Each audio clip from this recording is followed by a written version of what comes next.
Nous allons utiliser le Daf Kuf Yud dans Masrek Tubot, nouvelle Mishnah. Hamotzi shtachov al chavero, ve'ala otzi shemacharlo et asadeh. Un homme vient réclamer le remboursement d'une dette, et l'autre lui dit qu'entre-temps, il lui a vendu un champ. Admonomé yacholu sheyomar, Aita iti chayav lecha, echali para et shelcha, kshemachtalet asadeh. Celui à qui on réclame l'argent peut dire attends, avant de me vendre un champ, tu aurais dû te faire rembourser. Donc c'est la preuve que ton argument est faux. C'est que tu ne m'aurais jamais vendu ce champ si tu n'avais pas déjà récupéré l'argent du prêt. Chachamim disent non. Zaya pikar shemachalo et akarka, mipnei sheu yachol le mashkeno. Au contraire, l'autre peut argumenter en disant effectivement, tu ne m'avais pas remboursé, mais je t'ai vendu mon champ justement pour que maintenant tu aies un terrain qui soit justement asservi à cette dette.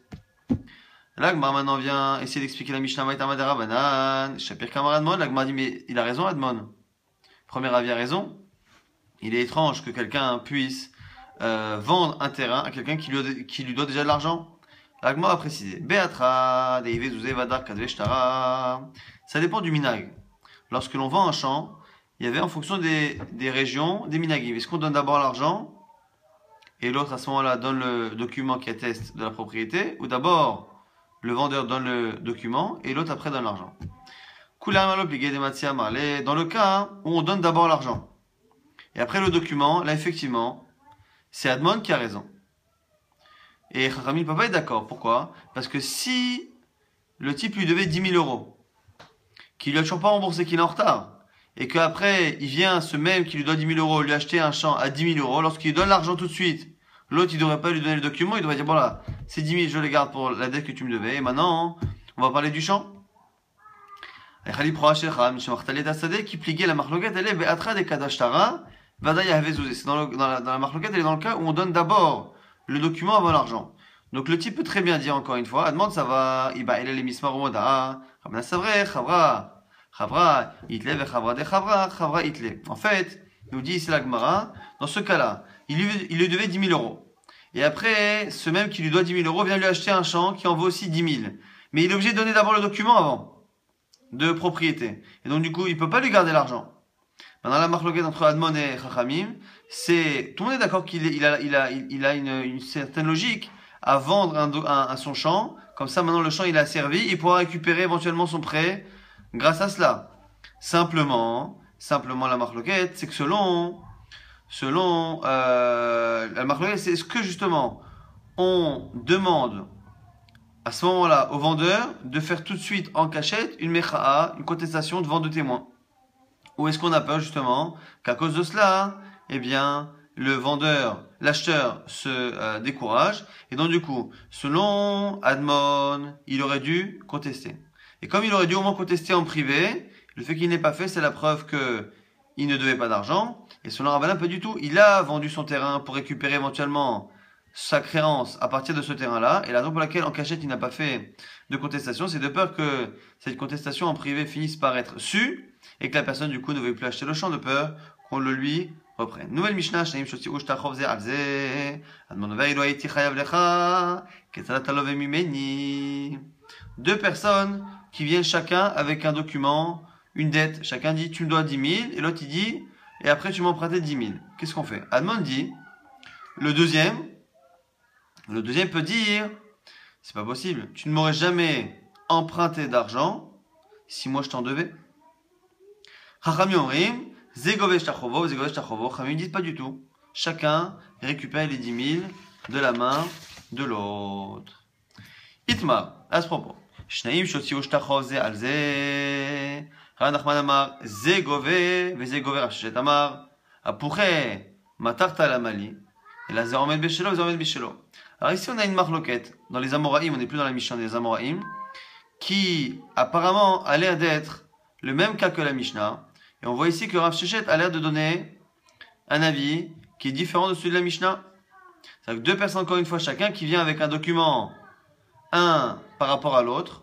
Et on a ici Rav Nachman qui dit que chacun prend ce qu'il veut, comme Chachamim. Et Rav Sheshet dit c'est pas la peine. À quoi ça sert d'inverser les sacs entre deux ânes, s'ils ont les mêmes? Il n'y a pas besoin. Et là, Zéormed Béchelo, mais Zéormed Béchelo. Alors, Agma, du coup, on va essayer de comprendre. Déjà, des couleurs alma edit ve edit, benonit ou benonit, ziburit ve ziburit, vadaya pourrait matartahu. L'Agma déjà nous précise que lorsque chacun a un chant qui est ziburit, qui est du même niveau de qualité, on a 3 qualités de chant dans la Torah, ziburit, benonit et edit, des chants de mauvaise qualité, de bonne qualité ou de moyenne qualité.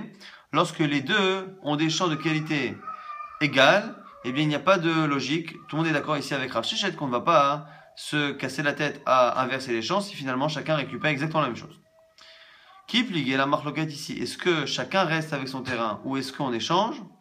Des hitle lechad benonit ou le chad ziburit. Première version, c'est qu'en fait, un a que des champs qui sont benonit de qualité moyenne, ou le chad, et l'autre il n'a que des champs de qualité mauvaise.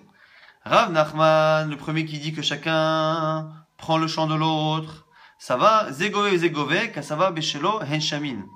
Rav Nachman pense que lorsque l'on récupère un champ lié justement à une dette, on récupère en fonction de la qualité des biens de l'emprunteur. On regarde ce que l'emprunteur possède et on prend en fonction de ce qu'il a, on prend le moyen de ce qu'il a. On prend le moyen, donc c'est un moyen qui est relatif. La halakha de prendre le moyen dans un prêt est relatif à justement l'emprunteur. Alors du coup, Atiba al-Ziburit, Vegavé les Bédonites, celui qui n'a que des mauvais champs, il vient voir celui qui a des champs, on a dit à la fois moyen et à la fois mauvais, et il récupère des champs, un champ qui est de qualité moyenne, puisqu'il a le droit de prendre une qualité moyenne. Des Vegavé et qui pour lui est bien. Ve'atahu ve'shaki Ziburit. Et par contre, l'autre, lorsqu'il vient récupérer, il vient récupérer ce qui est disponible. Or, l'autre n'a que des mauvais champs, et donc il récupère quelque chose qui est ziburit de mauvaise qualité. Donc c'est la raison pour laquelle Rav Nachman pense que comme lorsqu'on récupère des champs, on les récupère en fonction de ce que possède l'emprunteur, et bien ici, au lieu de laisser chacun avec ses champs, il y a un intérêt ici, pour un des deux, de récupérer un champ de moyenne qualité, alors que lui ne perd qu'un champ de mauvaise qualité. Mais Rav Sheshet n'est pas d'accord. Pourquoi? Pourrait ma tarta la malik asava beshel kol adam shamin. Sauf qui a tihaou benonit denafshe kashakil. Nous dit ici Rav Sheshet, c'est pas vrai. Lorsque l'on prend des champs, eh bien on les prend avec une qualité, ce qu'on appelle qualité moyenne benonite, mais qui est objective. Et du coup, qu'est-ce qu'on fait dans ces cas-là? Celui qui a des champs moyens, eh bien on le donne à l'autre, et une fois que l'autre maintenant a des champs moyens, on les récupère. Alors maintenant dit Rav Nachman, qui est le premier cas qui dit justement que chacun récupère, donc un récupère le moyen, l'autre récupère un mauvais champ. Comment ça marche le cas de Rav Nachman? On a dit en premier, c'est quoi? C'est en premier lieu, c'est celui qui a le mauvais champ qui va récupérer le bon champ. Et après, les tiba al benonit bereisha, velik beziburit, velhidar, velik benihale. Avec m'a dit on devrait faire l'inverse. On devrait d'abord avoir celui qui a le champ moyen qui vient récupérer le champ benoni, le champ celui qui est benoni qui vient récupérer le mauvais. Et après l'autre il vient récupérer le champ benoni et à ce moment-là tout s'inverse. L'autre tzricha des kadim, la Gemara dit non, c'est un cas où il y a un ordre. Les kadim tavre, que c'est d'abord celui qui a le mauvais champ qui est venu d'abord réclamer, donc on fait passer en premier. La Gemara dit sauf. Katou le mikve bahade adade karatou. La Gemara dit effectivement ils ont réclamé avec un ordre différent. Mais lorsque l'on vient maintenant prendre l'argent, prendre les champs, c'est en même temps. Et là, l'autre tzricha. Des hitle lechad edit au benonit, ve hitle chad ziburit. La Gemara change un tout petit peu le cas. C'est un cas où un des deux a un champ de bonne qualité, un champ de qualité moyenne, et l'autre a un champ de mauvaise qualité.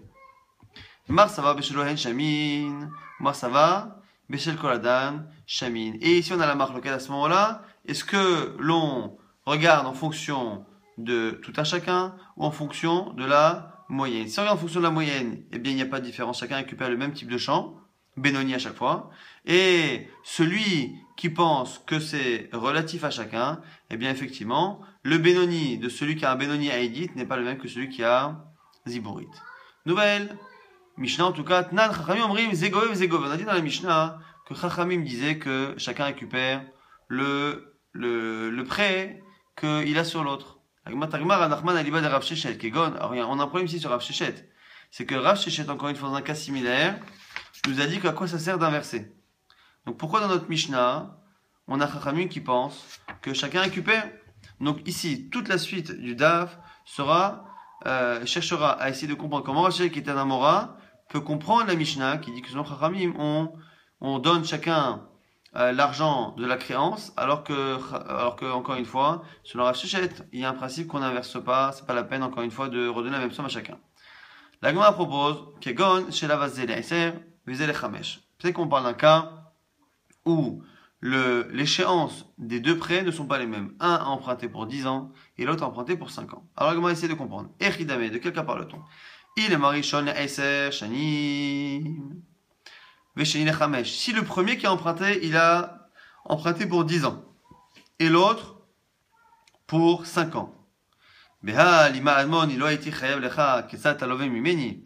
Quoi, est-ce qu'on peut comprendre ici Admon? L'argument d'Admon n'est pas compréhensible, pourquoi? Parce qu'encore une fois, le premier il a emprunté pour 10 ans. Et quoi? Au bout de quelques années, dans les 10 ans, eh bien, celui qui a prêté de l'argent, maintenant, a besoin et demande à l'autre. Et son échéance n'est pas arrivée, donc il ne peut pas récupérer son argent, et il a maintenant besoin de liquidité.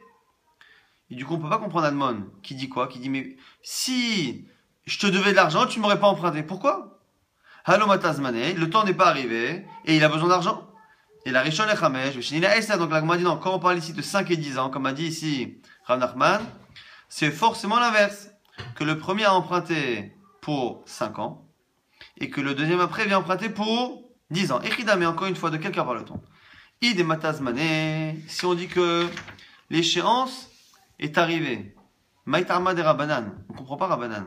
Comment on peut le croire, celui qui dit qu'il a, que l'autre lui a prêté de l'argent? Effectivement, si la personne a prêté de l'argent, que l'échéance est arrivée, qu'il n'a toujours pas son argent, au lieu de maintenant emprunter à cette même personne, qui lui réclame d'abord son dû, et si on parle d'un cas où il a emprunté le premier à 5 ans, et pendant les 5 ans, avant l'échéance, il emprunte lui-même maintenant à son emprunteur, il lui emprunte de l'argent pour 10 ans, alors pareil, encore une fois, c'est la même chose. Il n'a pas d'argument Admon. Comment la personne peut contester le prêt? Effectivement, il lui a prêté pour 5 ans. Maintenant, pendant les 5 ans, il a besoin de liquidité. Et maintenant, il emprunte à son emprunteur. Et encore une fois, il ne peut pas réclamer dans tous les cas le dû parce que l'échéance n'est pas arrivée. La Gemara donne le cas. L'autre en fait, c'est un cas où il n'est ni avant la fin de l'échéance, ni après l'échéance, mais il est le jour même. Les 24 heures qui précèdent l'échéance. Et comme c'est les 24 heures qui précèdent l'échéance, on ne peut pas lui dire, écoute, tu aurais dû réclamer l'argent parce il faut attendre encore 24 heures. Et d'un autre côté, il a marqué elle dépend de quoi? Mar Savar, Avidinish, des Aïf, des Yazif, les Yomé. Mar Savar, alors Avidinish, des Yazif, les Yomé. Est-ce que il arrive que des gens empruntent pour 24 heures ou pas? Est-ce qu'il est probable ici que le bonhomme dise, voilà, j'avais besoin d'argent, et je pouvais pas attendre 24 heures, la fin de l'échéance pour récupérer mon argent, et donc du coup, j'ai demandé à celui qui me devait de l'argent de me prêter cette somme-là. Effectivement, si on est vraiment en plein milieu, bien avant l'échéance, eh bien évidemment qu'il a raison. Lorsqu'on est dans les 24 heures qui précèdent l'échéance, certains diront ben c'est pareil, et d'autres disent non, dans les 24 heures ça n'a pas de sens. Qui ne peut pas attendre 24 heures pour avoir des liquidités? Donc c'est la marloquette ici entre Admon et Chachamim. Ça c'est la première réponse de la Gemara. Deuxième réponse, Rami Bachamamar, Achaviyat Maskinan. Ici peut-être pourquoi on peut comprendre que Chachamim disent que chacun prend, alors que Rav Shechet dit qu'en général on laisse l'argent chez chacun. Eh bien ici, on parle de Yetomim, on parle d'orphelins. Migma Gave Agbouye Lomakbinan Minayu. Parce que les Yetomim, eh bien ils peuvent eux prendre les biens des autres. Et eux, on ne peut pas leur prendre s'ils n'ont pas de terrain. Donc en fait, de manière générale, lorsqu'il y a deux dettes qui sont égales, eh bien effectivement, selon Rav Shechet, on laisse l'argent de chacun chez chacun. Mais dans le cas ici où il y a des Yetomim, eux ont la force de prendre de la liquidité même s'il n'y a pas de terrain chez l'autre, alors que les autres ne peuvent pas prendre aux héritiers s'il n'y a pas de terrain. Ça c'est la possibilité, c'est la raison pour laquelle, selon Chachamim dans la Mishnah, même selon Rav Shechet, il faudrait permettre à chacun d'échanger, parce qu'encore une fois, les héritiers sont gagnants. L'agma dit, mais le problème, c'est que dans les mots, c'est marqué Veha zegove zegove katane. C'est pas marqué que les héritiers, que un prend. C'est marqué que les deux parties prennent. Machma que chacun prend son dû. Or, selon l'explication de Rabbi Bachama, eh bien, il n'y a que les héritiers qui prennent, et dans l'autre sens, ils ne prennent pas. L'agma essaie de répondre.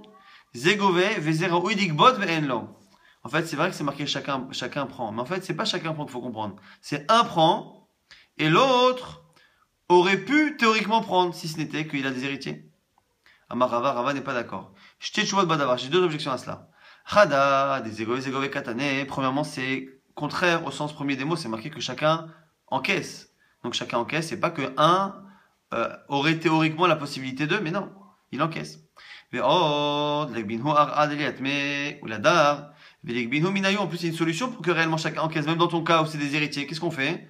On s'arrange pour que les héritiers qui doivent prendre la dette de leur père, eh bien, ils se font rembourser avec des terrains. Une fois qu'ils se font rembourser avec des terrains, ils possèdent des terrains. Une fois qu'ils possèdent des terrains, leur créancier peut récupérer la dette parce que les héritiers maintenant possèdent des biens immobiliers. Comme dit Rav Nachman, des orphelins qui ont pris des terrains grâce aux créances de leur père. Maintenant, les créanciers de leur père peuvent venir récupérer leur argent à partir de ces biens immobiliers. Là, on m'a dit Kashia. On reste Vekushia. Et le tiro de Rabbi Bachama ne tient pas. L'agma essaye de trouver encore une manière de comprendre Rabbi Bachama. Peut-être que c'est encore un cas qu'on a vu précédemment, que les orphelins n'ont que des mauvais champs, et les autres ont des terrains qui sont des terrains de moyenne qualité et de bonne qualité. Que les Yitomi, à ce moment-là, ils prennent les terrains moyens de leur emprunteur, et par contre, leurs créanciers vont récupérer leurs biens, eux, de mauvaise qualité. Des inami, beshel kol adam, shamin, ha'inifraim, minir seitomi, mais la visibourite, parce que ici, quel que soit le sujet qu'on avait vu, est-ce qu'en général, lorsqu'on récupère une créance, est-ce qu'on la prend avec des terrains qui sont moyens, mais en fonction d'un critère objectif ou en fonction de l'emprunteur? Quoi qu'il arrive ici, on a un principe que les itomim, on ne prend jamais que les terrains de mauvaise qualité chez eux. L'agma dit non, même ça marche pas ici. Pourquoi Anemi lecha des lotafes? Tout ça, c'est dans un cas où le créancier n'a pas déjà le terrain. Acha, avalecha des tafas. Et ici, le créancier ayant déjà une créance sur eux, c'est comme s'il avait déjà pris le terrain. Comme il a déjà pris le terrain, on ne peut pas appliquer ce principe-là. Donc, encore une fois, ici, le tiro de Rabbi Bachama est définitivement abandonné. La seule manière de comprendre Rav Shechet par rapport à la Mishnah, c'est d'imaginer que c'est un cas où il a emprunté. Il y a eu 2 emprunts, un à 5 ans, un à 10 ans, et que le créancier, les 24 heures qui précédaient le remboursement, l'échéance de son prêt, eh bien, a emprunté cette même somme-là. Et la marloquette est liée à est-ce que l'on peut imaginer qu'un homme ait besoin en urgence comme ça d'argent, au point de ne pas attendre 24 heures pour récupérer son argent. Nouvelle Mishnah, Shalosh Aratzot Neisuim. Il y a 3 pays, je dis, Mechila, 3 pays dans Israël, 3 régions qui sont considérées comme des pays et qui ont des incidences à l'Afrique au niveau du mariage. Yehuda ve'Ava Yarden ve'a Galil. Yehuda, le côté du Jourdain, et Galilée. En motzin me'en ha'ir, mikrach lekrach, aval bot haaretz motzin me'en ha'ir ou mikrach lekrach. D'une région à une autre, on ne peut pas passer d'un pays à un autre, de Galil à Eva Yarden ou à Yehuda, même si on passe d'une ville d'une taille égale, on ne peut pas passer d'une taille égale à une autre ville tant qu'on change de pays.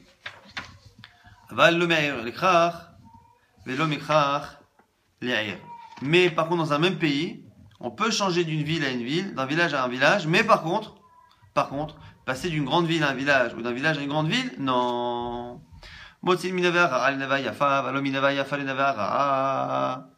Est-ce qu'on peut forcer, encore une fois, c'est toujours le même cas, forcer une femme ici à partir d'un endroit beau à un endroit mauvais? On peut la forcer à partir d'un endroit mauvais à un endroit beau, mais pas l'inverse. Et Rabban Shimon ben Gamliel Omer, Rabban Shimon n'est pas d'accord. Il dit Aflo miyavera al nave yafa, même d'un endroit mauvais à un endroit beau, on ne peut pas la forcer. Mipne shenave yafa bodek, parce que un endroit qui est beau peut amener des mauvaises choses à quelqu'un qui était dans un endroit mauvais, qui vient dans un endroit beau, peut finalement avoir des maladies qui arrivent. L'agma dit Mishlama mikrach le'ir, vikrech shechre kol mileh, ve'ilo shechre kol mileh, aval ne'er lekrach, maïta'ama. L'agma ne comprend pas. Pourquoi? On a dit dans deux pays différents, Galil et Veriaden, on ne peut pas forcer une femme à changer même si les villes sont les mêmes, de hauteur différente. Maintenant, on a vu que dans un même pays, on ne peut pas forcer une femme de passer ni d'une ville à un village, ni d'un village à une ville. La Gemara dit, je comprends pas. Celle qui est dans une ville, qui a tout qui est disponible, qui a les marchés, qui a toutes les choses disponibles, la forcer à passer dans un village, je peux comprendre qu'on ne puisse pas. Mais une fille qui est dans un village, qui n'a pas tout à disposition, pourquoi on ne pourrait pas la forcer à passer dans une ville, alors qu'après dans une ville, il y a tout ce qu'il n'y a pas dans un village? La Gemara dit non, mais ça y est, allez, la Rabbi Yossi bar Hanina. Ça confirme ce qu'a dit Rabbi Yossi bar Hanina, Damar Yossi bar Hanina, Minaïn, Shishivat Krachim, Kasha. D'où sait-on que les grandes villes sont difficiles à vivre? Chez les Mar, Vaivachu Ha'am, Lechol Ha'anashim, et Minavim, la Shevet Yerushalayim, qu'on a béni tous les gens qui habitent à Yerushalayim, machma qu'il fallait une bracha parce que c'est pas facile. Et que la ville, finalement, Rachid nous explique qu'en ville, tout le monde est serré les uns contre les autres, il n'y a pas d'air et de tranquillité. On a dit que Rashbag disait que même d'un endroit mauvais, un endroit bien, on ne peut pas forcer une femme à changer. Pourquoi? Parce que l'endroit beau, il est bodek. Maï bodek, c'est quoi bodek? Et les chouans d'amar, shinoi veset, trilat cholimaim. Celui qui change d'habitude alimentaire, eh bien, ça peut le rendre malade. Et même si c'est dans le bien. Kato besefer ben sira, kolimer ani ra'im. Et dans le même genre, il y a marqué dans le livre de Sira que tous les jours d'un pauvre sont difficiles.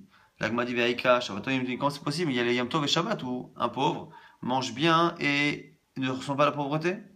L'agma dit qu'il est Shmuel. L'agma Shmuel, shinoïve, c'est trilat cholimaim, comme ce qu'on vient de dire à l'instant, que le fait de changer d'alimentation, de mode de vie peut être mauvais, même si c'est du mauvais au bien.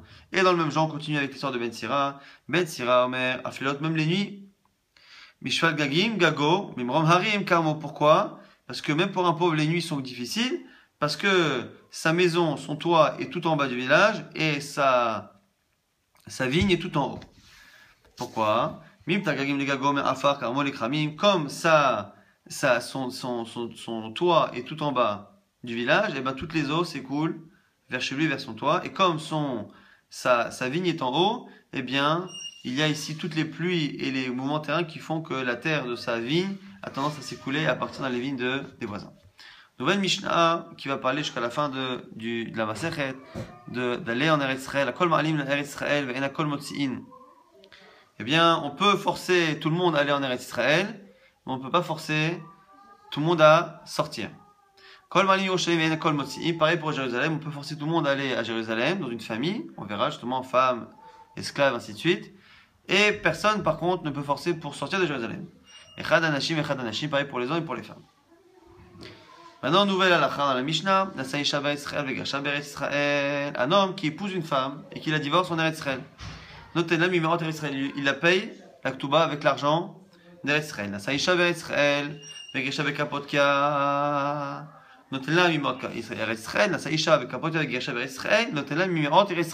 Si par contre, le mariage ou le divorce a eu lieu en Eretz Israël et l'autre a eu lieu à Kapotkia, un endroit où la monnaie a plus de valeur, eh bien il la paiera à chaque fois avec l'argent d'Eretz Israël. Que ce soit le mariage en Eretz Israël et le divorce à Kapotkia, ou l'inverse.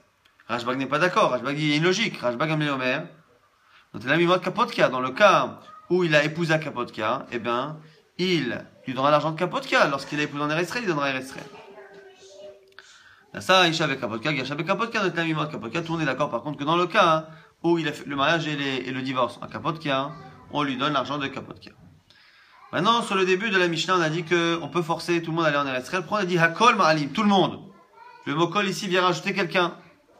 Hakol Latouye Maï, c'est pour rajouter qui? Latouye Avadim, pour dire que même les serviteurs, on peut les forcer, les esclaves, à aller en Eretz Israël. Ulman dit Avadim Behedia, les Hatouye Maï.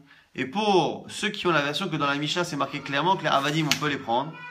Le mot Hakol ici ne peut pas vouloir dire les esclaves, parce que c'est déjà marqué. Les Atouye, Minave Hayafa, les Nave Hara'a. C'est ici venu nous apprendre que lorsque l'on dit que l'on peut forcer tout le monde à aller en Eretz Israël, c'est même si l'on passe d'un endroit mauvais à un endroit qui est bon et qui est beau. Mais Henakol Motzi, on a dit qu'on ne peut pas forcer tout le monde à sortir d'Eretz Israël à Touyemai. Pourquoi on dit Henakol? Encore une fois, c'est venir rajouter qui? La Touya Evet Shebar Mechutza Laaretz, Damrinala. C'est